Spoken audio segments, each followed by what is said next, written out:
Hello everyone, welcome back to Mukul Maurya world blog. My self Kalyani Mahesh.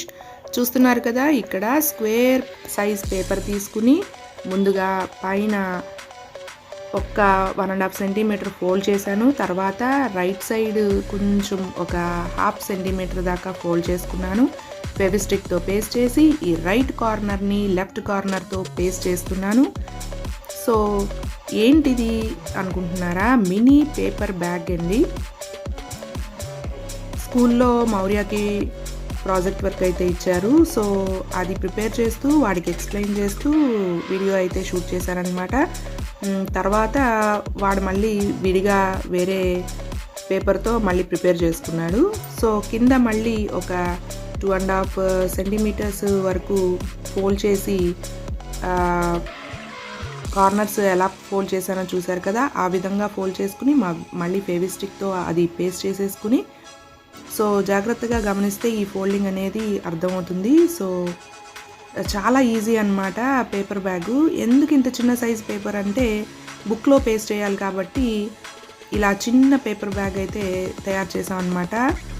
So ఇప్పుడు అది bag లాగా open అవ్వాలి కాబట్టి left and right both sides ఒక 1/2 సెంటీమీటర్ ఫోల్డ్ చేసుకుని ఇప్పుడు కింద plus sides left and right మనం అడ్జస్ట్ చేసుకుంటూ ఫోల్డింగ్ పడింది కదా మడతలాగా, ఆ మడతలోకి మళ్ళీ మనం ఫోల్డ్ చేసుకుంటే లోపలికి ఇన్నర్ సైడ్కి బ్యాగ్ అనేది షేప్ బాగా తెలుస్తుందన్నమాట మనకి. చూసారు కదా, సో చాలా ఈజీ అనమాట. ఇలాగే మనం A4 షీట్తో తయారు చేసుకోవచ్చు. అలాగే న్యూస్ పేపర్తో పెద్ద పెద్ద బ్యాగ్లు అయితే ప్రిపేర్ చేసుకోవచ్చు. సో బయటికి వెళ్ళినప్పుడు పాలిథీన్ ప్లాస్టిక్ యూజ్ చేయకూడదు కదా. ఈ మధ్య బాగా వింటున్నాం కదా మనం, ఎర్త్ని పొల్యూట్ చేస్తుంది అని. సో ఇలాగా పేపర్ బ్యాగ్స్ ఎన్నని కొంటాము, చినిగిపోతూ ఉంటాయి కదా. సో మనమే ఇంట్లో ఇలాగా ప్రిపేర్ చేసుకోవచ్చు అనమాట. ఇక్కడైతే చిన్న మోడల్ చూపించాం కదా, ఇదే విధంగా పెద్ద మోడల్ కూడా ప్రిపేర్ చేసుకోవచ్చు. సో ఇక్కడ థ్రెడ్స్ కట్టడానికి పెన్ యూజ్ చేసి హోల్స్ అయితే చేస్తున్నాను. నేను హోల్ చేసేలోపు మీరేం చేయాలి, మీకు ఈ బ్యాగ్ నచ్చినట్లయితే లైక్ చేయండి, ఎవరికైనా ఉపయోగపడుతుంది అనుకుంటే షేర్ చేయండి, అలాగే సబ్స్క్రైబ్ చేయడం అస్సలు మర్చిపోవద్దు.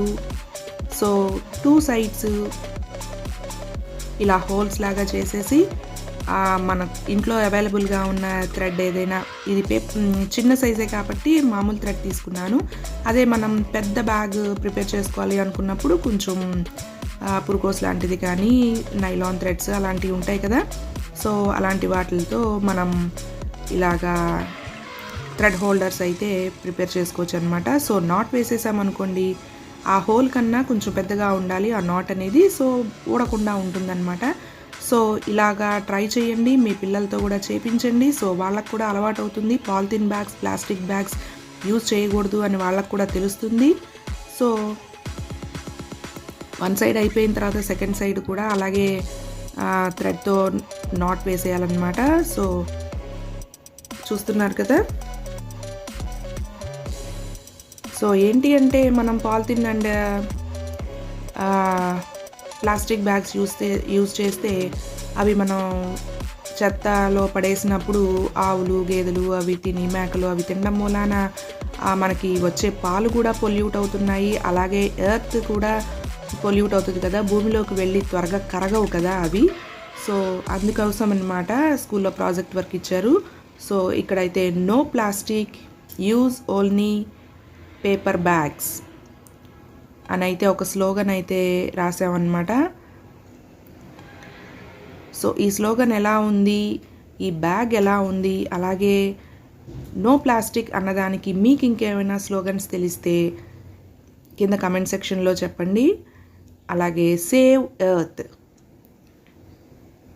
ఇంకేమైనా సజెషన్స్ ఉంటే ఎర్త్ని పొల్యూట్ చేయకుండా ఎలా ఉంచాలి అని స్లోగన్స్ కానీ ఏమైనా ఉంటే డెఫినెట్గా కమెంట్ సెక్షన్లో కమెంట్ చేయండి. So that's all for today. See you, bye by.